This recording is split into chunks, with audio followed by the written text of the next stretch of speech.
Hello everyone, এই ভিডিওটা fifth semester জেনারেলের স্টুডেন্টদের জন্য। তো আমাদের ভেক্টর স্পেস চলছিল।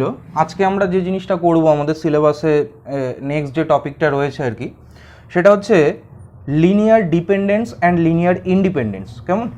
তো কিছু সংখ্যক ভেক্টর দিয়ে বা এই সেট অফ ভেক্টরসকে যদি আমাকে দেখাতে হয় বা চেক করতে হয় যে সেটা লিনিয়ারলি ডিপেন্ডেন্ট কিনা বা ইন্ডিপেন্ডেন্ট কিনা, তাহলে সেক্ষেত্রে আমরা কিভাবে এটা করতে পারি সেই জিনিসটা নিয়ে এখন আমরা আলোচনা করব। তো দেখা যাক।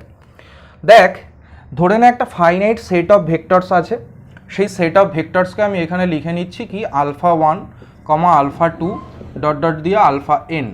এটা হচ্ছে একটা set of vectors of the vector space V over the field F. ঠিক আছে, এটা কোন ভেক্টর স্পেসের না ভি এর ওভার আমরা এখানে লিখে দিচ্ছি যে ক্যাপিটাল এফ, মানে এফ ফিল্ডের ওপরে যে ভেক্টর স্পেসটা রয়েছে তার অন্তর্গত সেট অফ ভেক্টরস হচ্ছে এইগুলো। এখন এখানে বলছে যে এই যে সেটটা আমরা এখানে লক্ষ্য করছি, এই সেটটাকে আমরা লিনিয়ারলি ডিপেন্ডেন্ট কখন বলবো না, যদি সেখানে এন সংখ্যক স্কেলার এক্সিস্ট করে। স্কেলারগুলো আসে এই ফিল্ড থেকে। তাহলে C1 C2 এরকম করে করে Cn যদি এনখানা স্কেলার কোয়ান্টিটি এক্সিস্ট করে, যেখানে কিনা এই স্কেলারগুলোর মধ্যে সবাই একই সঙ্গে জিরো নয়, অ্যাটলিস্ট একটা নন জিরো হলেও হবে, এবং এই কন্ডিশনটা স্যাটিসফাই করবে কি না C1 আলফা 1 C1 আলফা 1 প্লাস C2 alpha 2 plus dot dot করে Cn alpha n is equal to কী হবে না থিটা হবে। তাহলে আমি কি বললাম, এই যে সিআইগুলো আছে তারা কিন্তু নট অল জিরো। কেমন? এবং এরা কার মধ্যে থাকে না এফ এর মধ্যে থাকে।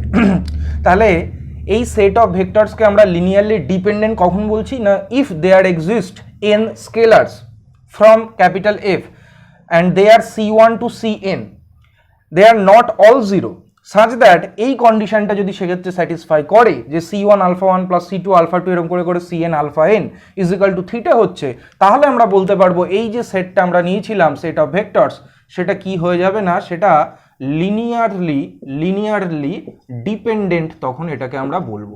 কেমন? আর যদি দেখা যায় যে এই রিলেশনটা একমাত্র স্যাটিসফাই করছে যখন এই C1 থেকে শুরু করে Cn তারা সবাই জিরো, যদি দেখা যায় যে এই রিলেশনটা ট্রু হবে একমাত্র যদি এই C1 থেকে শুরু করে C2 এরম করে করে Cn অবধি এরা সবাই যদি জিরো হওয়ার জন্য স্যাটিসফাই করে এটা একমাত্র, তখন আমি বলতে পারবো যে এই সেট অফ ভেক্টরস তখন কি হয়ে যাবে না, তখন এটাকে বলবো লিনিয়ারলি তখন বলবো ইন্ডিপেন্ডেন্ট। কেমন? ইন্ডিপেন্ডেন্ট। তাহলে লিনিয়ারলি ডিপেন্ডেন্ট কখন বলছি না, if there exist n scalars C1 to Cn and they are not all zero, such that এই কন্ডিশনটা যদি সেক্ষেত্রে স্যাটিসফাই হয় যে C1 আলফা 1 প্লাস C2 আলফা 2 এরকম করে করে plus Cn alpha n is equal to theta, তাহলে আমরা বলতে পারবো যে এই set of vectors linearly dependent. আর যদি এই রিলেশনটা একমাত্র ট্রু হয় যখন এই C1 থেকে শুরু করে Cn তারা সবাই জিরো হবে, একমাত্র এরা জিরো হলেই যদি এই রিলেশনটা ট্রু হয়, তাহলে তখন বলতে পারবো যে এই সেট অফ ভেক্টরস কি হবে না লিনিয়ারলি ইন্ডিপেন্ডেন্ট হবে। কেমন? নেক্সট কি বলছে, আমি এটা এখন মুছে দিলাম। নেক্সট আমি যে কথাটা বলছি এটা খুব ভালোভাবে খেয়াল করবি।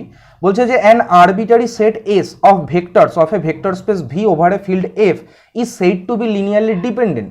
ধরে নে এই ভি যে ভেক্টর স্পেসটা রয়েছে এর মধ্যে থেকে আমরা আরবিট্রারি সেট অফ ভেক্টরস নিয়ে নিচ্ছি, মানে যে কোনো একটা সেট ধরে নিচ্ছি, সেটার নাম দিলাম এস, তার মধ্যে কিছু সংখ্যক ভেক্টর রয়েছে, এবং সেই যে সেটটা আমরা ধরছি এস, তাকে আমরা লিনিয়ারলি ডিপেন্ডেন্ট কখন বলবো না, বলছে if there exist a finite subset of S which is linearly dependent in V.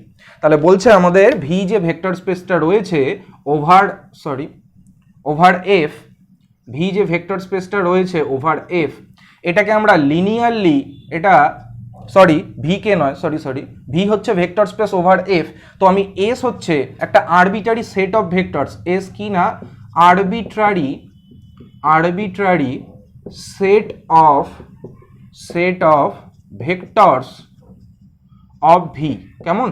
তো ভি এর মধ্যে থেকে যদি আমি এস কে কোনো একটা আরবিটারি সেট অফ ভেক্টরসকে মানে কনসিডার করি, কিন্তু কোথাও লেখা নেই যে এসটা ফাইনাইট হবে না এসটা ইনফাইনাইট সেট হবে, এরকম কিছু লেখা নেই। যা হোক না কেন, সে ফাইনাইটই হোক আর ইনফাইনাইট সেটই হোক না কেন এসটা, সেই এসকে আমরা লিনিয়ারলি ডিপেন্ডেন্ট কখন বলবো, এটাকে আমরা লিনিয়ারলি ডিপেন্ডেন্ট কখন বলবো আমি শর্টে লিখলাম লিনিয়ারলি ডিইপি ডট দিয়ে দিলাম linearly dependent if there exists a finite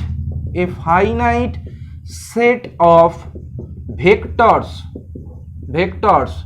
of S which is linearly dependent কেমন তার মানে তুই যে সেট অফ ভেক্টরসটাকে চুজ করেছিস আরবিটারি সেট অফ ভেক্টরসকে যদি সেই সেটের আবার একটা ফাইনাইট সেট অফ ভেক্টরস থাকে মানে তার একটা ফাইনাইট সাবসেট থাকে যেটা কিনা লিনিয়ারলি ডিপেন্ডেন্ট তাহলে বলতে পারবো এসটা সেক্ষেত্রে কি হবে না লিনিয়ারলি ডিপেন্ডেন্ট।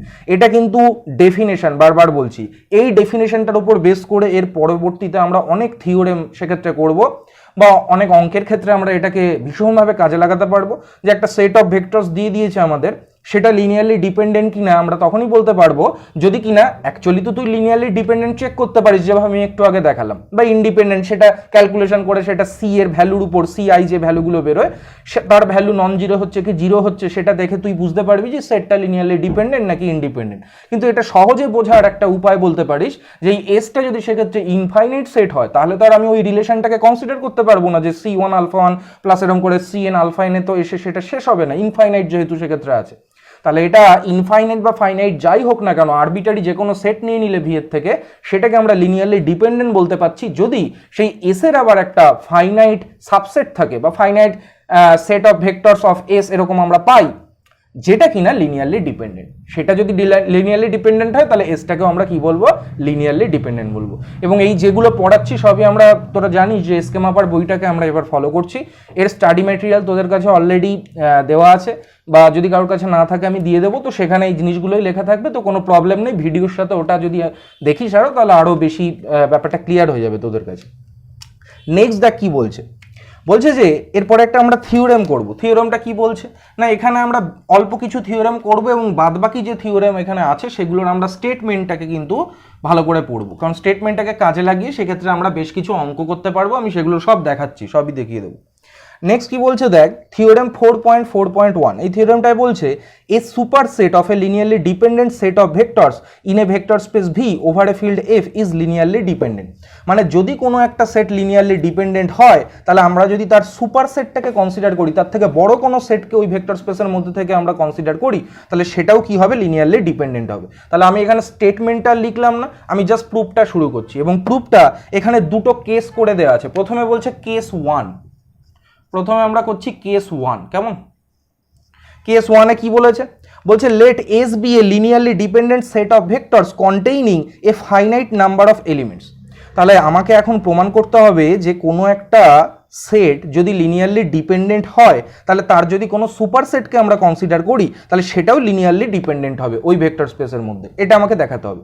তাহলে আমি যে সেটটাকে কনসিডার করছি যার সুপার সেট নিয়ে আমরা এখানে আলোচনা করব সেই সেটটাকে আমরা এস ধরে নিচ্ছি এবং কেস ওয়ানের মধ্যে কি করছি না এসটা ফাইনাইট হতে পারে আবার এসটা ইনফাইনাইটও হতে পারে। তো সবার ফার্স্টে আমরা করছি যে এসটা ফাইনাইট যদি হয় তাহলে এখন আমরা ধরে নিচ্ছি যে লেট কি ধরবো না let S be a linearly dependent set of vectors কেমন let S be a linearly dependent set of vectors containing বলছে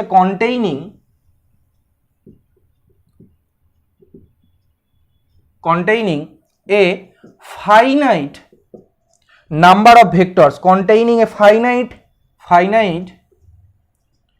number of vectors কাদেরকে কন্টেইন করেছে না আলফা 1 থেকে শুরু করে alpha n alpha 1, alpha 2 dot dot করে আলফা n কেমন।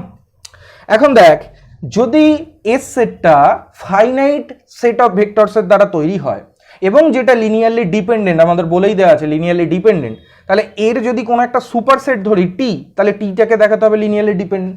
তাহলে এখন আমরা ধরে নিচ্ছি যে let T be a superset let T be a superset of কি ধরে নিচ্ছি না এস ঠিক আছে। তাহলে টিটা যদি এস এর একটা সুপার সেট হয় তাহলে ভাবতো এখানে আমরা কি একবারে বলতে পারবো যে টিটাও লিনিয়ারলি ডিপেন্ডেন্ট হবে? বলতে পারবো। কেন বলতে পারবো? কারণ আমাদের একটু আগেই আমি একটা ডেফিনেশন বলেছি, সেই ডেফিনেশনে কি বলেছি, যে কোনো সেট, ধর টি, সেই সেটটা তাকে আমরা লিনিয়ারলি ডিপেন্ডেন্ট কখন বলবো? যদি কিনা তার একটা ফাইনাইট সাবসেট থাকে যেটা লিনিয়ারলি ডিপেন্ডেন্ট হয়।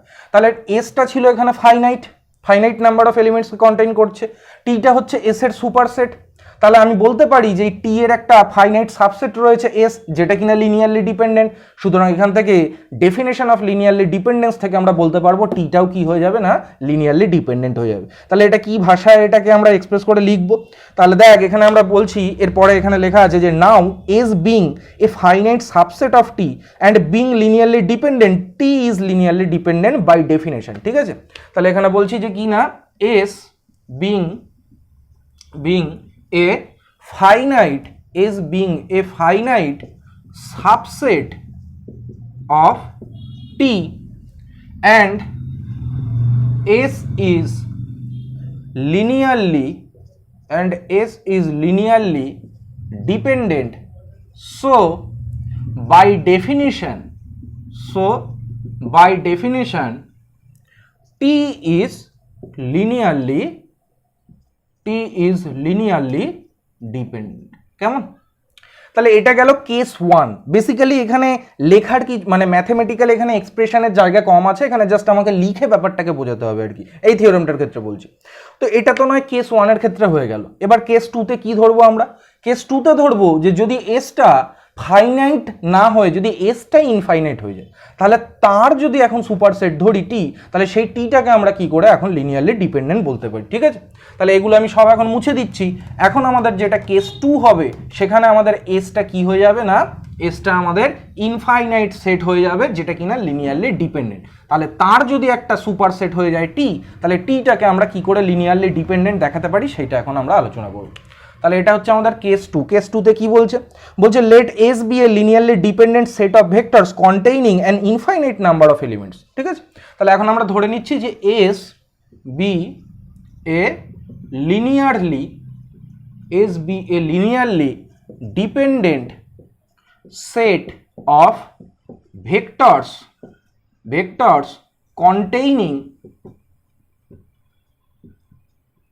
containing infinite number of elements। কেমন? এলিমেন্টস। তাহলে তারপরে আমাদের টিটাকে ধরে নিতে হবে এর একটা সুপারসেট। তাহলে বলেছে and T be a superset of S. তাহলে এর সাথে সাথে আমরা কি ধরে নিচ্ছি? And T be a superset of কি না এস। দেখ এসটা লিনিয়ারলি ডিপেন্ডেন্ট বলেছিল এবং এসটা কিন্তু ইনফাইনাইট। তাহলে আমাদের ডেফিনেশন অনুযায়ী আমরা এসকে লিনিয়ারলি ডিপেন্ডেন্ট তখনই বলতে পারবো যদি তার একটা ফাইনাইট সাবসেট থাকে যেটা কিনা লিনিয়ারলি ডিপেন্ডেন্ট। তার মানে এসটা ইনফাইনাইট হওয়া সত্ত্বেও যেহেতু ও লিনিয়ারলি ডিপেন্ডেন্ট, সুতরাং বাই ডেফিনেশন এসের একটা সাবসেট আছে, ফাইনাইট সাবসেট আছে যেটা কিনা লিনিয়ারলি ডিপেন্ডেন্ট। তাহলে এরপরে এখানে লিখেছে since S is linearly dependent there exist a finite subset P of S such that P is linearly dependent. তাহলে যেহেতু অ্যাজ কিনা S is linearly dependent, then S has a finite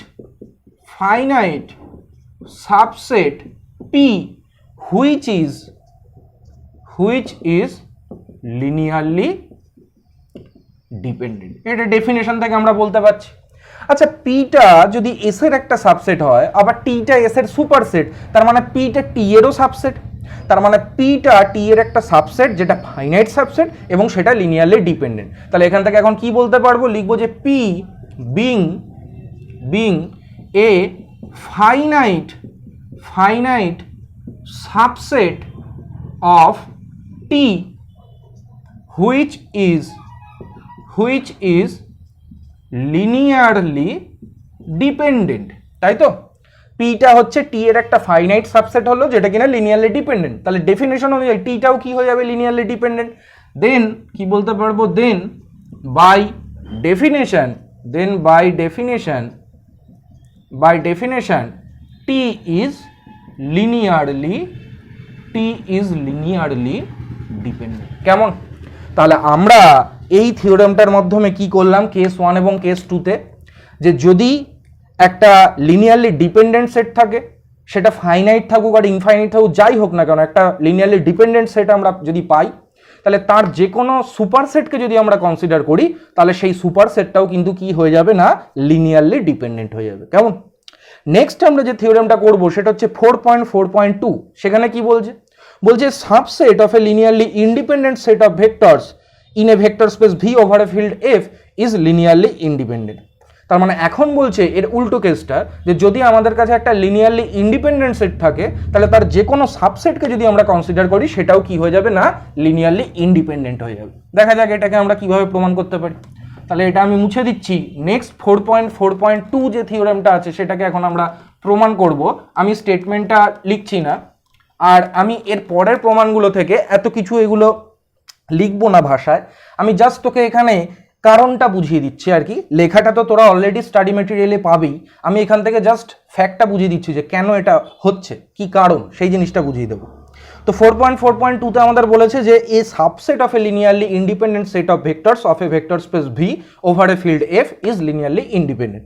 তাহলে এখন যদি আমরা এস কে একটা লিনিয়ারলি ইন্ডিপেন্ডেন্ট সেট ধরি ভি এর মধ্যে, এবং পি যদি ওর একটা সাবসেট হয়, তাহলে আমাকে দেখাতে হবে যে পিটাও কি হবে না, লিনিয়ারলি ইন্ডিপেন্ডেন্ট হবে। ঠিক আছে? তাহলে আমরা এক্ষেত্রে এসটাকে কি ধরে নিয়েছি না, এসটাকে ধরে নিয়েছি লিনিয়ারলি ইন্ডিপেন্ডেন্ট। কেমন? এই এসটা কিন্তু আমাদের কিছু বলেনি যে ফাইনাইট না ইনফাইনাইট, সেই প্রসঙ্গে এখানে এখন আসছে না।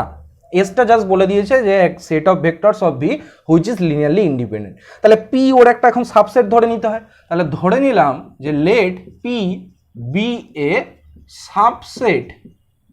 সাবসেট অফ কি না, এস। কেমন? ধরে নিলাম পিটা এস এর একটা সাবসেট। এখন আমাকে পিটাকে দেখাতে হবে কি না, পিটাকে দেখাতে হবে যে লিনিয়ারলি ইন্ডিপেন্ডেন্ট সেট। এখন একটা জিনিস লক্ষ্য করে দেখ, এই যে পিটা যেহেতু এস এর সাবসেট হয়েছে, সুতরাং আমরা বলতে পারি যে এসটা পি এর সেক্ষেত্রে সুপারসেট হয়েছে।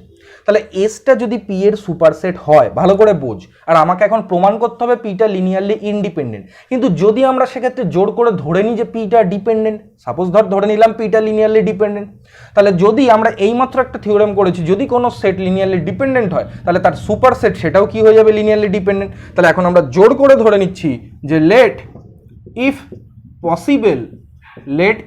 পসিবল পি ইজ কি না, লিনিয়ারলি ডিপেন্ডেন্ট। জোর করে ধরে নিলাম পিটা লিনিয়ারলি ডিপেন্ডেন্ট। তাহলে এসটা পি এর সুপারসেট হওয়ার জন্য, তাহলে S being A superset of P and which is linearly dependent, which is linearly dependent is also linearly dependent. ঠিক আছে? তাহলে এখানে এখন কি বললাম, যে পিটা যেহেতু লিনিয়ারলি ডিপেন্ডেন্ট সেট, তাহলে ওর যে কোনো সুপার সেট, এসটা ওর সুপার সেট, তাহলে হওয়ার জন্য এসটাও কি হয়ে যাবে, সেও লিনিয়ারলি ডিপেন্ডেন্ট হয়ে যাবে। কিন্তু এসটা তো লিনিয়ারলি ইন্ডিপেন্ডেন্ট বলেই দেওয়া ছিল আমাদের, তাহলে বাট এখানে লিখবো এস ইজ লিনিয়ারলি ইন্ডিপেন্ডেন্ট। কেমন? তার মানে এইটা একটা কন্ট্রাডিকশন। তাহলে আমরা লিখবো which is a contradiction. So our assumption was wrong. আমাদের অ্যাজাম্পশনটা কি ছিল না, পিটাকে আমরা জোর করে ধরে নিয়েছিলাম যে ডিপেন্ডেন্ট, সুতরাং পিটা কি হয়ে গেল না, ডিপেন্ডেন্ট না হতে পারলে সেক্ষেত্রে লিনিয়ারলি ইন্ডিপেন্ডেন্ট হবে উল্টোটা। So P is linearly independent. কেমন? তাহলে আমরা এখন প্রমাণ করে ফেললাম। জাস্ট এখানে যে জিনিসটা এখানে বোঝানোর সেটা হচ্ছে যে কোনো একটা সেট যদি লিনিয়ারলি ইন্ডিপেন্ডেন্ট হয়, তাহলে তার যে কোনো সাবসেটকে কনসিডার করলে সেটাও কি হয়ে যাবে না, লিনিয়ারলি ইন্ডিপেন্ডেন্ট হয়ে যাবে। আশা করি বোঝা গেল। আচ্ছা, এবার আমরা যে থিওরেমটা করব সেটা হচ্ছে থিওরেম 4.4.3। তার স্টেটমেন্টটা কি বলছে না, বলছে a set of vectors of vector space V over the field F containing the null vector theta is linearly dependent. তার মানে যদি কোনো একটা সেট অফ ভেক্টরস বি এর মধ্যে সে যদি থিটাকে কন্টেইন করে তাহলে সেই সেটটা অবশ্যই লিনিয়ারলি ডিপেন্ডেন্ট হবে। সেটার জন্য আমার কিছু আলাদা করে দেখারও দরকার নেই, জাস্ট সেই সেটের মধ্যে যদি থিটা উপস্থিত থাকে তাহলেই বলে দেবো সেই সেটটা কি হবে না লিনিয়ারলি ডিপেন্ডেন্ট হবে। এখন এই ব্যাপারটা কি হতে পারে যে সেই সেটটার মধ্যে অনলি থিটা থাকতে পারে, এরকম একটা কেস হতে পারে। আবার এরকমও হতে পারে যে সেই সেটটার মধ্যে থিটা ছাড়াও আরও কিছু ভেক্টর আছে। তো আমরা এখানে দুটো পার্টে তার মানে এটা করব, প্রথমে একটা সেট ধরবো যে কিনা শুধুমাত্র থিটাকে কন্টেইন করছে, সেটাকেও দেখাবো লিনিয়ারলি ডিপেন্ডেন্ট। আবার যদি আরেকটা সেটই ধরে নিই যার মধ্যে কিনা থিটা ছাড়াও আরও কিছু ভেক্টর আছে, তাহলেও সেটাকে আমরা কি দেখাতে পারবো না লিনিয়ারলি ডিপেন্ডেন্ট দেখাতে পারবো। তো দেখা যাক, প্রথমে আমরা এক্ষেত্রে ধরে নিলাম এস ইজ ইকাল টু কত না অনলি থিটা। কেমন? আচ্ছা, এস যদি এক্ষেত্রে অনলি থিটা হয় তাহলে এই রিলেশনটা অবশ্যই স্যাটিসফাই করবে না যে C theta is equal to theta, where C is a non zero, where C is a non zero scalar in F. অবশ্যই হবে, কারণ আমরা জানি যে কোনো নন জিরো এরকম স্কেলারকে যদি আমরা থিটার সঙ্গে সেটাকে মাল্টিপ্লিকেশন করি তাহলে থিটাই হয়। তাহলে দেখ, আমরা জানতাম যে যদি আলফা 1 থেকে শুরু করে আলফা এন এই সেটটা লিনিয়ারলি ডিপেন্ডেন্ট হতে হতো, তাহলে এরকম আমাদের C1 আলফা 1 থেকে শুরু করে Cn alpha n is equal to theta এই জিনিসটা স্যাটিসফাই করতে হতো, যেখানে অ্যাটলিস্ট একটা এরকম Ci নন জিরো হতে হতো। তাহলে আমি এটার সঙ্গে আবার এই ডেফিনেশনের সঙ্গে জিনিসটাকে মেলা, এখানে তো আমার একটাই শুধু ভেক্টর আছে, সে হচ্ছে থিটা। তাহলে আমি যদি একটা নন জিরো এরকম স্কেলার কোয়ান্টিটি পাই সি, যার সঙ্গে ওটা গুণ করার ফলে ইজিক্যাল টু থিটা এই রিলেশনটা স্যাটিসফাই করবে, তাহলেই আমরা বলতে পারবো যে এই সেটটা লিনিয়ারলি ডিপেন্ডেন্ট হয়ে যাবে। তো এটা তো অবশ্যই স্যাটিসফাই করে ভেক্টর স্পেসের মধ্যে, তাহলে আমরা এখন থেকে বলতে পারবো এই জায়গা থেকে অতএব এস কি হয়ে যাবে না এস ইজ লিনিয়ারলি ডিপেন্ডেন্ট হয়ে যাবে। কেমন? তো এটা একটা পার্ট গেল। আর একটা সেট তার মানে ধরবো যে কিনা থিটার এই যে থিটাটা আমরা ধরে নিয়েছি যে এস যে সেটটা ধরেছি তার একটা সুপার সেট হবে, তার মানে তার মধ্যে থিটা ছাড়াও আরও কিছু আমাদের ভেক্টর সেক্ষেত্রে আমাদের নন জিরো ভেক্টর সেক্ষেত্রে এক্সিস্ট করছে। তো এরপরে লিখে নিয়েছি যে let T be an arbitrary set of vectors containing the null vector theta. তাহলে এখন আমরা কি ধরে নিচ্ছি যে let T be an arbitrary set of vectors of V containing theta। কেমন? তাহলে টি আমরা যে কোনো একটা আরবিটারি সেট ধরে নিলাম ভি এর, যার মধ্যে থিটাটা জাস্ট উপস্থিত রয়েছে। এখন দেখ, এই যে আমি সেটটাকে এখানে ধরেছিলাম এস, তার মানে এখন কি বোঝা যাচ্ছে এখান থেকে, টিটা হচ্ছে এস এর একটা কি না সুপার সেট, এবং এসটা কি হয়ে গেছে না লিনিয়ারলি ডিপেন্ডেন্ট হয়ে গেছে। তাহলে আমরা ডেফিনেশন অনুযায়ী জানি, এবং এসটা অবশ্যই ফাইনাইট, একটাই এলিমেন্ট আছে, তাহলে আমরা ডেফিনেশন অনুযায়ী বলতে পারবো যে যদি কোনো একটা সেট লিনিয়ারলি ডিপেন্ডেন্ট হয়ে যায় তাহলে তার যদি কোনো সুপার সেটকে আমরা কনসিডার করি তাহলে সেটাও লিনিয়ারলি ডিপেন্ডেন্ট হয়ে যাবে। তাহলে এখান থেকে আমরা কি বলবো যে টি, এরপরে বলবো T being a superset, T being a superset of S is linearly dependent। কেমন? এটা বাই ডেফিনেশন, আমরা এখানে বাই ডেফিনেশন পাশে লিখে দিবি বাই ডেফিনেশন। তাহলে যেহেতু এসটা লিনিয়ারলি ডিপেন্ডেন্ট হয়েছে আর টিটা হচ্ছে ওর একটা সুপারসেট, তাহলে টিটাও কি হয়ে যাবে না লিনিয়ারলি ডিপেন্ডেন্ট হয়ে যাবে। তাহলে আমরা এখান থেকে দেখতে পারলাম যে কোনো একটা সেটের মধ্যে যদি থিটা উপস্থিত থাকে কোনোভাবে, তাহলে কিন্তু সেই সেটটা অবভিয়াসলি লিনিয়ারলি ডিপেন্ডেন্ট হয়ে যাবে। নেক্সট একটা এখানে থিওরেম আছে, যে থিওরেমটার প্রুফ আমাদের না করলেও চলবে। বলেছে যদি কোনো একটা সেটের মধ্যে একটা সিঙ্গেল নন জিরো ভেক্টর উপস্থিত থাকে, যেমন আমি এখানে S is equal to only theta ধরেছিলাম, সাপোজ যদি এরকম কোনো একটা সেট পাওয়া যায় যার মধ্যে শুধুমাত্র আলফা উপস্থিত রয়েছে, যেখানে আলফা হচ্ছে একটা নন জিরো ভেক্টর অফ ভি, তাহলে এই সেটটা অবশ্যই কি হবে না লিনিয়ারলি ইন্ডিপেন্ডেন্ট হবে। কেমন?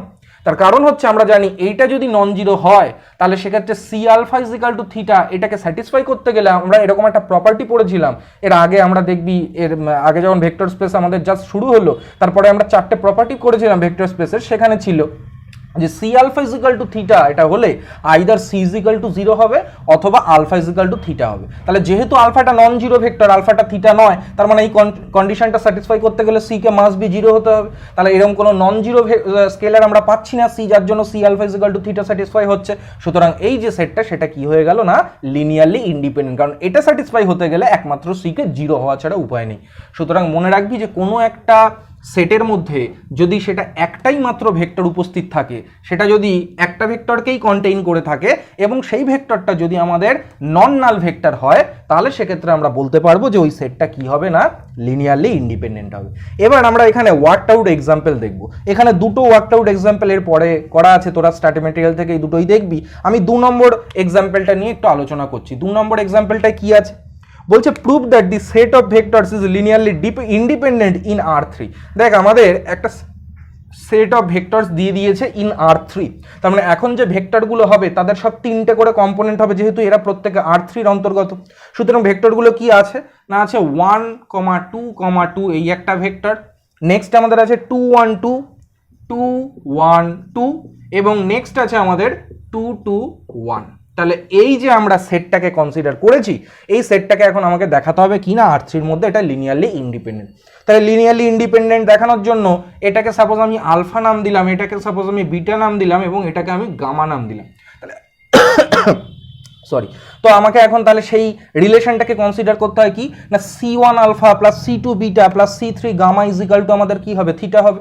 তাহলে আমরা এখন এখানে আমি আর লিখলাম না, লিখবি let us consider the relation কি না C1 alpha plus C2 beta plus C3 gamma is equal to কি হবে থিটা হবে।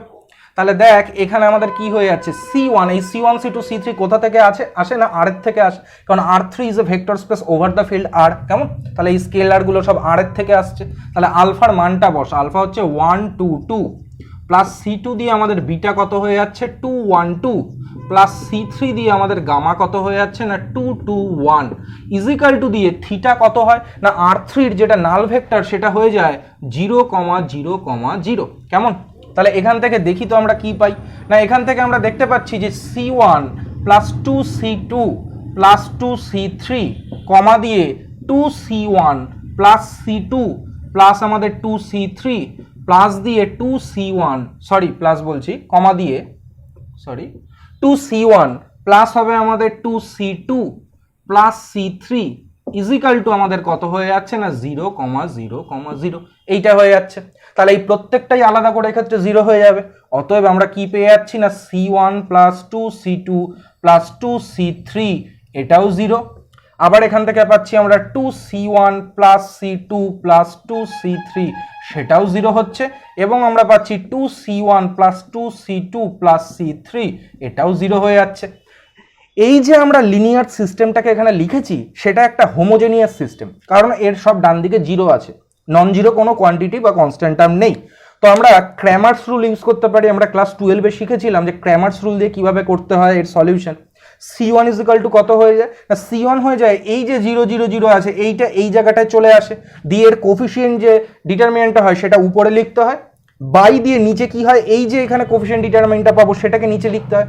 তার মানে সোজা কথায় আমরা যদি এখন দেখাতে পারি যে এই আচ্ছা এইটা যদি এখানে চলে আসে তাহলে অবশ্যই একটা কলাম যদি 0, 0, 0 হয়ে যায় তার মানে সেই ডিটারমিনেন্টের মান 0 হয়ে যাবে। তার মানে C1 ইজিক্যাল টু যেটা হলো তার উপরে 0 চলে আসলো। এখন যদি নিচে যেটা আসবে মানে এই কোফিশিয়েন্ট ডিটারমিনেন্ট সেটা যদি নন জিরো আসে তার মানে অবশ্যই C1 এর মান 0 হয়ে যাবে সেক্ষেত্রে, এবং প্রত্যেকটারই তাই হবে। তার মানে কোনো হোমোজেনিয়াস সিস্টেমের ক্ষেত্রে লিনিয়ার সিস্টেমের ক্ষেত্রে যদি কোফিশিয়েন্টের ডিটারমিনেন্টের ভ্যালুটা যদি নন জিরো হয়ে যায় তাহলে এই সিস্টেমের ইউনিক সলিউশন থাকে, সেক্ষেত্রে C1 C2 C3 তিনজনেই কি হয়ে যায় 0 হয়ে যায়। তাহলে এখন আমাকে কি চেক করতে হবে না চেক করতে হবে এই হোমোজেনিয়াস সিস্টেমের যে কোফিশিয়েন্ট ডিটারমিনেন্টটা হবে সেটা কত হবে 1, 2, 2, তারপর কত হবে 2, 1, 2 এবং তারপরে হবে 2, 2, 1। এই ডিটারমিনেন্টটাকে যদি আমরা নন জিরো দেখাতে পারি তাহলেই প্রমাণ হয়ে যাবে যে C1 C2 C3 তিনজনের ভ্যালুই 0। তো এই ডিটারমিনেন্টটা কত হবে, প্রথমে 1 এর সঙ্গে এদিকে হচ্ছে 1 - 4, তারপরে আমাদের -2 এর সঙ্গে এদিকে কত হয়ে যাচ্ছে না আমাদের হয়ে যাচ্ছে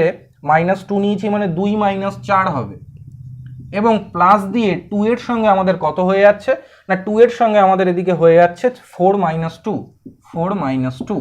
তাহলে এখানে আমরা কত পেয়ে যাচ্ছি, এখানে হচ্ছে আমাদের -3, তারপরে আমাদের -2 মানে এটা হয়ে যাচ্ছে +4, আর এখানে +4, মানে 8 - 3, মানে আমাদের এখানে 5 হয়ে যাচ্ছে। তার মানে ইজিক্যাল টু 5, ইজিক্যাল টু আমরা লিখে দিলাম 5, which is not equal to 0। তার মানে ডিটারমিন্যান্টে যেহেতু নন জিরো চলে এসছে, তার মানে এখান থেকে C1 C2 C3 ভ্যালু তিনজনেই কত হয়ে যাবে না, আমি উপরে এখান থেকে লিখে দিচ্ছি, এখানে লিখে দিলাম, কারণ আর নিচে লিখলে হয়তো দেখতে পাবি না। তাহলে এক্ষেত্রে আমরা C1 is equal two C2 is equal two C3 তাদের তিনজনের ভ্যালুই পেয়ে যাচ্ছি কত না 0।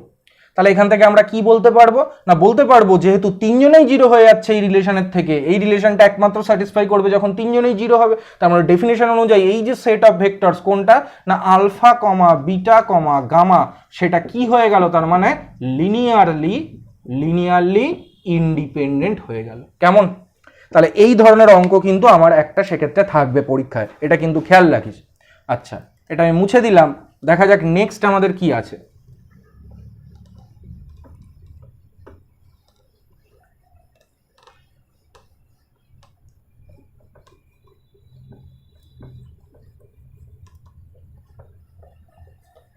নেক্সট দেখ বলছে আমাদের যে থিওরেম 4.4.5, এই থিওরেমের আমরা প্রুফ করব না, এই থিওরেমের স্টেটমেন্টটাকে আমরা জাস্ট মার্ক করবি তোরা স্টাডি ম্যাটেরিয়াল থেকে। আমি স্টেটমেন্টটা বলে দিচ্ছি কি বলছে। If the set of vectors alpha 1 থেকে শুরু করে alpha n in a vector space V over the field F, কি বলেছেন একটা সেট অফ ভেক্টরসকে নিয়ে নেওয়া হয়েছে আলফা 1 থেকে শুরু করে কিনা আলফা n, যেটা কিনা ভি এর মধ্যে থেকে নিয়েছি, এবং V is a vector space over the field F. বলছে এটা লিনিয়ারলি ডিপেন্ডেন্ট যদি হয়, তাহলে বলছে then at least one of the vectors of the set can be expressed as a linear combination of the remaining others. তার মানে বলছে এই যে সেটটা আমরা নিয়েছিলাম এটা যদি লিনিয়ারলি ডিপেন্ডেন্ট হয়, ইফ লিনিয়ারলি ডিপেন্ডেন্ট, দেন কি বলছে এদের মধ্যে এনখানা ভেক্টরের মধ্যে থেকে অ্যাটলিস্ট একটা ভেক্টরকে, কমপক্ষে একটা ভেক্টরকে বাদবাকি ভেক্টরগুলোর লিনিয়ার কম্বিনেশন করে লেখা যাবে। কেমন? আবার এর উল্টোটাও সত্য, কনভার্সলি সেটাও আমাদের সত্য, যে যদি আমরা এরকম কোনো একটা সেট অফ ভেক্টরস পাই যার মধ্যে অ্যাটলিস্ট একটা ভেক্টরকে রিমেইনিং ভেক্টরসগুলোর বাদবাকি ভেক্টরসগুলোর লিনিয়ার কম্বিনেশন করে লেখা যায়, তাহলে সেই সেটটা কি সেট হয়ে যাবে না লিনিয়ারলি ডিপেন্ডেন্ট সেট হয়ে যাবে। তাহলে মনে রাখি সেই স্টেটমেন্টটা আমাদের কি না, যদি একটা সেট অফ ভেক্টরসের মধ্যে আমরা দেখি যে কোনো একটা ভেক্টরকে, অ্যাটলিস্ট একটা ভেক্টরকে বাদবাকি যে ভেক্টরগুলো আছে এখানে n-1 সংখ্যক ভেক্টর তাদের লিনিয়ার কম্বিনেশন করে লেখা যায়, তাহলে আমরা বলতে পারবো যে ওই সেটটা লিনিয়ারলি ডিপেন্ডেন্ট। মানে যদি লিনিয়ারলি ডিপেন্ডেন্ট হয় তাহলে সেই জিনিসটা লেখা যাবে যে অ্যাটলিস্ট একটা ভেক্টরকে বাদবাকি ভেক্টরগুলোর লিনিয়ার কম্বিনেশন করে লেখা যাবে। আবার কনভার্সলি যদি কোনো একটা সেটের মধ্যে অ্যাটলিস্ট একটা ভেক্টরকে রিমেইনিং ভেক্টরগুলোর লিনিয়ার কম্বিনেশন করে লেখা যায়, তাহলে সেই সেটটা লিনিয়ারলি ডিপেন্ডেন্ট হয়ে যাবে। কেমন? এই জিনিসটা কিন্তু মাথায় রাখবি। এর আমরা একটা দুটো এক্সাম্পল দেখি। দেখ নিচে আমাদের এখানে দুটো এক্সাম্পল, তিনটে এক্সাম্পল টোটাল আছে। আমরা একটা এক্সাম্পল নিয়ে নিচ্ছি, 2 নম্বরের এক্সাম্পলটা। এস একটা সেট আছে, সেই সেটের মধ্যে কারা কারা আছে, আলফা, বিটা, নেক্সট বলেছে আমাদের গামা, এবং তারপরে বলেছে বিটা প্লাস গামা। ঠিক আছে, এই সেটটা আছে। বলেছে এই যে সেটটা সেটা কি লিনিয়ারলি ডিপেন্ডেন্ট, সেটা আমাদের চেক করতে হবে। দেখ এই সেটটা লিনিয়ারলি ডিপেন্ডেন্ট কিনা আমি এই থিওরেমকে কাজে লাগিয়ে কি করে বলতে পারি না, আমি দেখতে পাচ্ছি এই যে ভেক্টরটা আছে না বিটা প্লাস গামা, সেটাকে আমরা চাইলে কিভাবে লিখতে পারি যে 0 into alpha plus 1 into beta plus 1 into gamma, এইভাবে এটাকে আমরা লিখতে পারি না। তাহলে আমরা দেখতে পাচ্ছি যে বিটা প্লাস গামাকে, এই ভেক্টরটাকে রিমেইনিং ভেক্টরগুলোর লিনিয়ার কম্বিনেশন করে এক্ষেত্রে আমরা লিখতে পেরেছি। সুতরাং এখান থেকে আমরা এই থিওরেমের স্টেটমেন্টকে কাজে লাগিয়ে বলতে পারবো যে এই যে সেটটা সেটা কি সেট হয়ে গেছে না লিনিয়ারলি ডিপেন্ডেন্ট সেট হয়ে গেছে। কেমন? আচ্ছা, নেক্সট আমরা আরও এক্ষেত্রে দুটো থিওরেমের স্টেটমেন্ট করব এবং তারপরে অঙ্কও করব। এর পরের থিওরেমটা কি বলছে তার স্টেটমেন্টটা, এক্ষেত্রে কিন্তু যেগুলোর আমি প্রুফ করাচ্ছি সেগুলোর প্রুফ দেখবি, যেগুলো স্টেটমেন্ট করাচ্ছি সেগুলোর শুধুমাত্র স্টেটমেন্টটাকে মনে রাখবি। নেক্সট আমাদের বলেছে a set of vectors alpha 1 থেকে শুরু করে আলফা n, যেখানে alpha i not equal to theta, মানে কেউই নাল ভেক্টর নয়। তাহলে আমরা একটা সেট অফ ভেক্টরসকে কনসিডার করে নিয়েছি আলফা 1 থেকে শুরু করে আলফা n, এবং এই যে আলফা i গুলো সেইগুলো বলে দিয়েছে নট ইজিক্যাল টু থিটা। কেমন? যেখানে i এর ভ্যালু 1 থেকে শুরু করে n অবধি যাচ্ছে। বলছে এটা লিনিয়ারলি ডিপেন্ডেন্ট হবে if and only if there exists a vector in the set which is a linear combination of the preceding others। কি বলেছে? বলছে যে আগের বার আমরা কি দেখলাম, আগের থিওরেমটায় বললাম যে এই সেটটা লিনিয়ারলি ডিপেন্ডেন্ট হবে যদি অ্যাটলিস্ট এর মধ্যে একটা ভেক্টরকে রিমেইনিং ভেক্টরসগুলো লিনিয়ার কম্বিনেশন করে লেখা যায়, এবং তার উল্টোটাও সত্য, কনভার্স পার্টটাও দেখলাম। এখানেও বলছে যে if and only if proof আছে এটাও। কিন্তু কি বলেছে যে এটা কখন লিনিয়ারলি ডিপেন্ডেন্ট বলতে পারবো, তার মানে কোনো একটা সেটকে লিনিয়ারলি ডিপেন্ডেন্ট দেখানোর আগের থিওরেমটাও কার্যকরী এবং এই যে আমরা এখন ডেফিনেশন বা এই যে থিওরেমটার স্টেটমেন্ট বলছি সেটাও কার্যকরী, সেটা দিয়েও আমরা দেখাতে পারি। কি বলেছে, বলছে এই সেটটা লিনিয়ারলি ডিপেন্ডেন্ট হবে যদি এদের মধ্যে কোনো একটা ভেক্টরকে তার প্রিসিডিং মানে তার আগে যারা আছে তার আগের ভেক্টরগুলোর যদি আমরা লিনিয়ার কম্বিনেশন করে লিখতে পারি। সাপোজ ধর এখানে তুই একটা ভেক্টরকে চুজ করে নিলি আলফা জে, সাপোজ এখানে ধর আলফা জে আছে এর মধ্যে কোনো একটা জায়গায়, তাহলে যদি আলফা জে কে এর আগে যে ভেক্টরগুলো আছে দ্যাট মিনস আলফা 1 থেকে শুরু করে আলফা জে মাইনাস 1 তাদের যদি লিনিয়ার কম্বিনেশন করে লেখা যায় তাহলে আমরা বলতে পারবো এই সেটটা কি হয়ে যাবে না লিনিয়ারলি ডিপেন্ডেন্ট হয়ে যাবে। এবং এর উল্টোটাও সত্য, যদি লিনিয়ারলি ডিপেন্ডেন্ট হয় তাহলেও কিন্তু এদের মধ্যে আমরা একটা ভেক্টর পাবো যাকে কিনা তার আগের যে ভেক্টরগুলো আছে তাদের লিনিয়ার কম্বিনেশন করে আমরা কি করতে পারবো না লিখতে পারবো। বোঝা গেছে কি বললাম? এইটা দিয়েও তুই দেখাতে পারিস যে এই সেটটা লিনিয়ারলি ডিপেন্ডেন্ট হবে, এই জিনিসটাকে কাজে লাগিও, কাজে এই স্টেটমেন্টটাও মনে রাখবি কেমন। আচ্ছা, নেক্সট আমাদের যে এখানে থিওরেমটা বলেছে সেই থিওরেমটা বলছে ডিলিশন থিওরেম, ভীষণ ভীষণ ইম্পর্টেন্ট একটা থিওরেম, ডিলিশন থিওরেম। এই ডিলিশন থিওরেমের স্টেটমেন্টটা কি বলছে, আমি ডিলিশন থিওরেমটা বলবো এবং তারপরে আমি এর স্টেটমেন্টকে কাজে লাগিয়ে অঙ্ক করব, এরও প্রুফ পড়ার দরকার নেই। বলেছে যে if a non null vector space V over a field F, V ধরে নে একটা নন নাল ভেক্টর স্পেস, এটা কি বলে দিয়েছে না নন নাল ভেক্টর স্পেস, কেমন নন নাল ভেক্টর স্পেস, ওভার কি আছে না ওভার এফ আছে। তাহলে ভি যদি একটা নন নাল ভেক্টর স্পেস হয় তার মানে ভিটা অনলি থিটা দ্বারা কন্টেইন মানে তৈরি হয়নি, তাছাড়াও সেখানে অবশ্যই আরও নন নাল ভেক্টরও উপস্থিত আছে ভি এর মধ্যে। তো সুতরাং ভি যদি একটা নন নাল ভেক্টর স্পেস হয় ওভার দ্য ফিল্ড এফ যদি বলে দেওয়া থাকে, এবং বলছে এক্ষেত্রে যে যদি ভিটা স্প্যান্ড হয়, আমরা এর আগের দিন লিনিয়ার স্প্যান করিয়েছিলাম, আমরা জানি যে কোনো একটা সেটের সেট সেটা যদি ফাইনাইট হোক বা ইনফাইনাইট হোক যাই হোক না কেন তার মধ্যে থেকে আমরা একটা যদি সেটটা ফাইনাইট হয় তাহলে আর আমার সেক্ষেত্রে ফাইনাইট লিনিয়ার কম্বিনেশন বলার প্রয়োজন পড়ে না, দেখবি দুটো আলাদা আলাদা করেছিল। আর যদি কোনো একটা সেট আরবিটারি সেট হয় সেটা ফাইনাইট ইনফাইনাইট যাই হোক না কেন, যদি সেক্ষেত্রে ইনফাইনাইটই হয় বিশেষ করে, তাহলে তার একটা আমরা মানে তার অন্তর্গত ভেক্টরগুলোর ফাইনাইট লিনিয়ার কম্বিনেশন করলে আমরা যে ইয়েটা তৈরি করতে পারবো সেটাকে আমরা কি বলবো না তার লিনিয়ার স্প্যান বলবো। মানে সোজা কথায় এস যদি একটা সেট অফ ভেক্টরস হয় সেটা যদি ফাইনাইট হয় তাহলে আর finite linear combination of the vectors of S বলার দরকার নেই, কারণ সেটটাই ফাইনাইট হলে জাস্ট বলবো the linear combination all the linear combination of the vectors of S. আর যদি এসটা সেক্ষেত্রে আরবিটারি সেট হয় মানে ইনফাইনাইটও হতে পারে, তাহলে আমরা কথাটা বলবো কি যে all finite linear combination of the vectors of S, যেটা হয় সেটাকে আমরা বলি linear span of S, L S, এই দ্বারা আমরা সেটাকে ডিনোট করে থাকি। এবং এটাও আমরা প্রমাণ করেছিলাম যে এইটা হয় স্মলেস্ট সাবস্পেস, প্রমাণ মানে আমি বলেছিলাম স্টেটমেন্টটা this is the smallest subspace of V which contains S, মানে এস কে কন্টেইন করে থাকে যে স্মলেস্ট সাবস্পেসটা সেটাই হচ্ছে এই লিনিয়ার স্প্যান অফ এস, এটাও বলেছিলাম। তো এক্ষেত্রে আমাদের ডিলিশন থিওরেম কি বলছে এক্ষেত্রে যে ভি যদি একটা নন নাল ভেক্টর স্পেস হয় ওভার দ্য ফিল্ড এফ এবং যদি এই ভিটা স্প্যান হয়ে থাকে এস সেটের দ্বারা, যেখানে এসটা ইজিক্যাল টু আমাদের বলে দিয়েছে কি না আলফা 1 থেকে শুরু করে আলফা এন, তার মানে এই linear span of S is equal to আমাদের কি আছে না ভি আছে, ঠিক আছে। তাহলে বলছে if a non null vector space V over a field F be spanned by a linearly dependent set S, তার মানে এই যে ভি যে ভেক্টর স্পেসটা সেটাই এস এর দ্বারা এখানে স্প্যান্ড হয়েছে এবং এই সেটটাকে কি বলে দেওয়া আছে না এই সেটটা বলে দেওয়া আছে লিনিয়ারলি ডিপেন্ডেন্ট বলে দেওয়া আছে, কেমন। তাহলে কি বলছে, বলছে then V can also be spanned by a suitable proper subset of S, তাহলে বলছে যে ভিটাকে সেক্ষেত্রে এসের আমরা একটা সুইটেবল প্রপার সাবসেট পাবো, মানে এর থেকে কিছু এলিমেন্টকে বাদ দিতে পারবো, বাদ দিলে এর একটা সাবসেট হবে, কিন্তু সেইটা যে কোনোটাকে তুই বাদ দিতে পারিস না, সেটাই এই থিওরেমের মধ্যে বলা আছে, যে কোনোটাকে বাদ দেওয়া যায় না। তো এর একটা প্রপার, ওই জন্য বলেছে কথাটা সুইটেবল, যে এর একটা সুইটেবল প্রপার সাবসেট থাকবে যেও কিনা ভিকে কি করবে না জেনারেট করবে। তার মানে যদি দেখা যায় যে কোনো একটা ভেক্টর স্পেস নন নাল ভেক্টর স্পেস কোনো একটা সেটের দ্বারা স্প্যান্ড হয়েছে বা তৈরি হয়েছে যে সেটটা কিনা লিনিয়ারলি ডিপেন্ডেন্ট, তাহলে এর একটা প্রপার সুইটেবল সাবসেট পাবো যার দ্বারাও কিনা ওই এসটা তৈরি করা যাবে। মানে এর যদি একটা এরকম সুইটেবল প্রপার সাবসেট S1 আমরা খুঁজে পাই তাহলে লিনিয়ার স্প্যান অফ S1ও কিন্তু কি হবে না ভি হবে। এই থিওরেমের স্টেটমেন্টে এটা বলছে। এই যে কিছু এলিমেন্টকে তুই ডিলিট করতে পারবি, করে S1 পাবি, ওই জন্য এই থিওরেমটার নাম হচ্ছে ডিলিশন থিওরেম। তাহলে এখন আমি দেখাবো তোদেরকে, আর তার আগে আমি একটু বলে নিই, যেহেতু থিওরেমটা করাচ্ছি না সুতরাং স্টেটমেন্টটা বলে দিই যেটাকে ইউজ করে আমরা অঙ্ক করব। যে এই যে বলছি না কিছু এলিমেন্টকে বাদ দিতে পারবো, কোন এলিমেন্টটাকে বাদ দেবো বা কোন এলিমেন্টগুলোকে বাদ দেবো, সেটা হচ্ছে যদি এটা ডিপেন্ডেন্ট সেট হয় তাহলে এইমাত্র আমরা থিওরেমে কি পড়েছি যে এদের মধ্যে অ্যাটলিস্ট একটা ভেক্টরকে রিমেইনিং ভেক্টরগুলো লিনিয়ার কম্বিনেশন করে লেখা যাবে। ওই যে ভেক্টরটাকে অন্য ভেক্টরগুলো লিনিয়ার কম্বিনেশন করে লেখা গেল সেই ভেক্টরটাকে আমরা বাদ দিয়ে দিতে পারবো। বাদ দিলে এর একটা প্রপার সাবসেট হয়ে যাবে S1, সেই S1ও কিন্তু ভিকে জেনারেট করবে। কেমন? এবার যদি দেখা যায় যে S1টাও লিনিয়ারলি ডিপেন্ডেন্ট আছে, তাহলে S1 এর থেকেও আবার আমরা দেখতে পাবো যে যেহেতু ওটা লিনিয়ারলি ডিপেন্ডেন্ট, ওর মধ্যেও অ্যাটলিস্ট একটা ভেক্টরকে বাকিগুলো লিনিয়ার কম্বিনেশন করে লেখা যাবে, সেটাকেও আমরা বাদ দিয়ে দিতে পারবো। কেমন?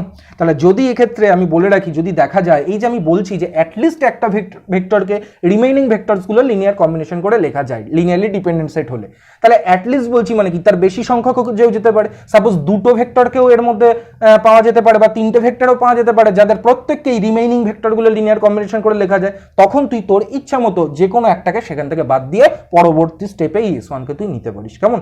যদি একটাই মাত্র পাওয়া যায় এরকম, তাহলে তো তুই সেটাকেই বাদ দিচ্ছিস। যদি দেখা যায় যে একাধিক এরকম পাচ্ছিস দুই ভেক্টর আলফা আই যাদেরকে প্রত্যেককে কিনা রিমেইনিং ভেক্টরগুলো লিনিয়ার কম্বিনেশন করে প্রকাশ করা যায়, তাহলে তোর ইচ্ছা মতো ওই ভেক্টরগুলোর মধ্যে যে কোনো একটাকে বাদ দিয়ে তুই পরের সেটটাকে সেক্ষেত্রে তৈরি করতে পারিস। কেমন? নেক্সট দেখ, আমি এই থিওরেমের উপর বেস করে আমি একটা অঙ্ক করাচ্ছি। দেখ কি বলছে অঙ্কটা বলছে, এটা হচ্ছে আমাদের ওয়ার্কড আউট এক্সাম্পল 3। এটা বলে দিয়েছে যে তিনটে আমরা ভেক্টরকে ধরে নিয়েছি এখানে, alpha one is equal to আমাদের কি আছে না 1, 2, 0। নেক্সট আছে আমাদের আলফা 2, সেটা আমাদের আছে 3, -1, 1 এবং তারপরে আমাদের আছে আলফা 3 যেটা আমাদের আছে 4, 1, 1। এই তিনটে ভেক্টর আছে। বলছে প্রথমত show that the set S, মানে এদেরকে নিয়ে যে সেটটা তৈরি হচ্ছে সেটা হচ্ছে এস, সেই সেটটাকে দেখাতে বলেছে লিনিয়ারলি ডিপেন্ডেন্ট। তাহলে কি করব, সেই C1 আলফা 1 প্লাস C2 আলফা 2 প্লাস C3 alpha 3 is equal to theta লিখে নে। আমি একবারে ইকুয়েশন লিখছি, এখন নিশ্চয়ই বুঝতে পারবি এটাকে একবারে যদি আমি সেই তিনটে ইকুয়েশনে ভাঙিয়ে নিই তাহলে কি হবে বলতো। প্রথম ইকুয়েশনটা হবে C1 ইন্টু 1 মানে C1 প্লাস হবে 3C2 প্লাস হবে 3C2, তারপরটা হবে plus 4C3 is equal two হবে 0, এই একটা ইকুয়েশন। তারপরটা হবে 2C1, তারপরটা হবে মাইনাস C2, তারপরটা হবে plus C3 is equal two 0 হবে। তারপরটা 0 ইন্টু C1 মানে C1 থাকবে না, শুধু C2 plus C3 is equal two কত হবে না 0 হবে। তাহলে এখান থেকে যদি আমরা সলভ করি তাহলে দেখতে পাবো কি না, দেখ এক্ষেত্রে পেয়ে যাচ্ছি আমরা কি না C2 is equal two minus C3 পেয়ে গেলাম। তাহলে এখানে যদি আমরা এখানে কোথাও সেটাকে পুট করি যে C2 এর জায়গায় যদি -C3 পুট করি তাহলে এটা প্লাস C3 হয়ে যায় মাইনাসে মাইনাসে, তাহলে 2C3 হবে, 2 কমন নিয়ে ওপাশে পাঠিয়ে দিলে C1 প্লাস C3 কত হয়ে যাবে 0। তার মানে এখান থেকে আমরা পেয়ে যাবো C1 is equal two -C3 পেয়ে যাবো। তার মানে C1 is equal two -C3 আবার C2 is equal two -C3, সেগুলো যদি সব এখানে পুট করে দিই তাহলে -C3 আর C2 এর জায়গায়ও -C3 বসা, তাহলে -C3 -3C3 মানে -4C3 plus 4C3 is equal to আমাদের কত চলে আসছে না 0 চলে আসছে। তার মানে এক্ষেত্রে আমরা দেখতে পাচ্ছি যে আমরা C3 এর যে ভ্যালুটাকে এখানে আমরা নিচ্ছি সেই ভ্যালুটাকে কিন্তু আমরা যে কোনো ভ্যালু হিসাবে কনসিডার করতে পারি। কেন? তার কারণ এই যে রিলেশনটা দাঁড়ালো সেটা -4C প্লাস 4C3 সরি এইটা -4C3 plus 4C3 is equal two 0 চলে এসছে। তার মানে ওখান থেকে তো আমি C3 এর কোনো ভ্যালু পাচ্ছি না, তার মানে C3 এর যে কোনো ভ্যালু যদি আমি সেক্ষেত্রে কনসিডার করি তাহলেই ওই জিনিসটা 0 হয়ে যাবে। তাহলে এক্ষেত্রে আমরা এর পরে যখন এখানে লিখেছে সেখান থেকে একটা রিলেশনকে ওরা কনসিডার করে নিয়েছে। আগে ভালো করে বোঝ, দেখ এখান থেকে কি আমরা কোনো রিলেশন পেয়ে যাব? সেক্ষেত্রে দেখ তো C1ও যা হচ্ছে C2ও তাই হচ্ছে না, তার মানে actually C1 is equal two C2 is equal two -C3 হচ্ছে না। তার মানে আমি দেখলাম লাস্টে এসে C3 এখান থেকে ভ্যালুটাকে যে কোনো কিছু কনসিডার করে নেওয়া যায়। সাপোজ আমি যদি C3 এর মানটাকে 1 কনসিডার করি তাহলে C1 হবে -1, C2 হবে -1 এবং C3ও সেক্ষেত্রে আমাদের কত হয়ে যাবে 1 হবে। আর C3কে যদি -1 ধরি তাহলে C1 আর C2 সেক্ষেত্রে 1 হয়ে যাবে। তো ওরা এখানে কি করেছে না C3কে ওরা -1 হিসাবে কনসিডার করেছে। ওরা লিখেছে এখানে অ্যাকচুয়ালি এই রিলেশনটা লেখার পরে যে taking C1 is equal two 1, ওরা C1কে ধরেছে, আমি এখানে C3কেও ধরতে পারি, কোনো ব্যাপার না। তাহলে আমরা এক্ষেত্রে C3 ইজ ইকুয়াল টু ধরে নিলাম -1। তাহলে C1 কত হয়ে গেল না C1 হয়ে গেল 1 এবং C2ও কত হয়ে গেল না 1 হয়ে গেল। তাহলে এবার তুই এখানে বসিয়ে দেখতে পারিস যে এই তিনটে ভ্যালুর দ্বারা এই তিনটে ইকুয়েশনই স্যাটিসফাই করবে, এই তিনটে ইকুয়েশন। সুতরাং আমরা এক্ষেত্রে নন জিরো কোয়ান্টিটি পেয়ে যাচ্ছি, যার জন্য কিনা এই রিলেশনটা স্যাটিসফাই করছে। সুতরাং এই যে সেটটাকে আমরা নিয়েছিলাম সেই তিনটে ভেক্টর কি হয়ে গেছে না লিনিয়ারলি ডিপেন্ডেন্ট হয়ে গেছে। তাহলে একটা পার্ট কমপ্লিট করলাম। আচ্ছা এক্ষেত্রে বলে দিই, এটাই যে ভ্যালু হিসেবে নিতে হবে তার কিন্তু কোনো ব্যাপার নেই। তুই C3 কে -1ও ধরতে পারিস, -1ও ধরতে পারিস, তাহলে এটা দুজন -1 হবে। তুই চাইলে C3 কে 2ও ধরতে পারিস, -2, 10ও ধরতে পারিস, তার প্রত্যেকটার জন্যই এটা স্যাটিসফাই করবে। আমি জাস্ট ছোট দেখে ছোটোর মধ্যে নিতে হয়, ওই কারণে আমি 1 হিসেবে এখানে কনসিডার করলাম -1। আর এটা -1 এই কারণেই আমি নিয়েছি যাতে দুটো জিনিস সেক্ষেত্রে 1 হয়, দুটো পজিটিভ আনতে পারি। এটা কোনো ব্যাপার না, তুই এটাকে 1 ধরে এই দুটোকে -1 দিতে পারিস, তাতেও আমার কোনো কিছু যায় আসে না, কেমন? আচ্ছা তাহলে এই যে আমাদের সেটটা হয়ে গেল এস, যেটা কিনা এই তিনটে ভেক্টরের দ্বারা গঠিত হয়েছিল, সেই সেটটা লিনিয়ারলি ডিপেন্ডেন্ট হয়ে গেল। এবার আমরা কি করব না, এবার বলেছে ডিলিশন থিওরেমকে কাজে লাগাতে। ডিলিশন থিওরেমকে কাজে লাগে আমাকে দেখাতে হবে যে এর একটা আমরা প্রপার সাবসেট পাবো, যেটাও কিনা ওই ইয়েকে কি করেছে না আমাদের এদের যে লিনিয়ার স্প্যানটা হবে তার লিনিয়ার স্প্যানটাও সেম হবে। তাহলে এই যে তিনটে ভেক্টর, সেই তিনটে ভেক্টরকে নিয়ে যদি আমরা এখন এস সেট বলি, তাহলে এস এর একটা প্রপার সাবসেট, সুইটেবল সাবসেট পেতে হবে, যাতে করে তারও যা লিনিয়ার স্প্যান হবে এরও তাই লিনিয়ার স্প্যান হবে। তো বলেছে apply deletion theorem to find a proper subset S that can generate linear span of S, মানে একই লিনিয়ার স্প্যান হবে।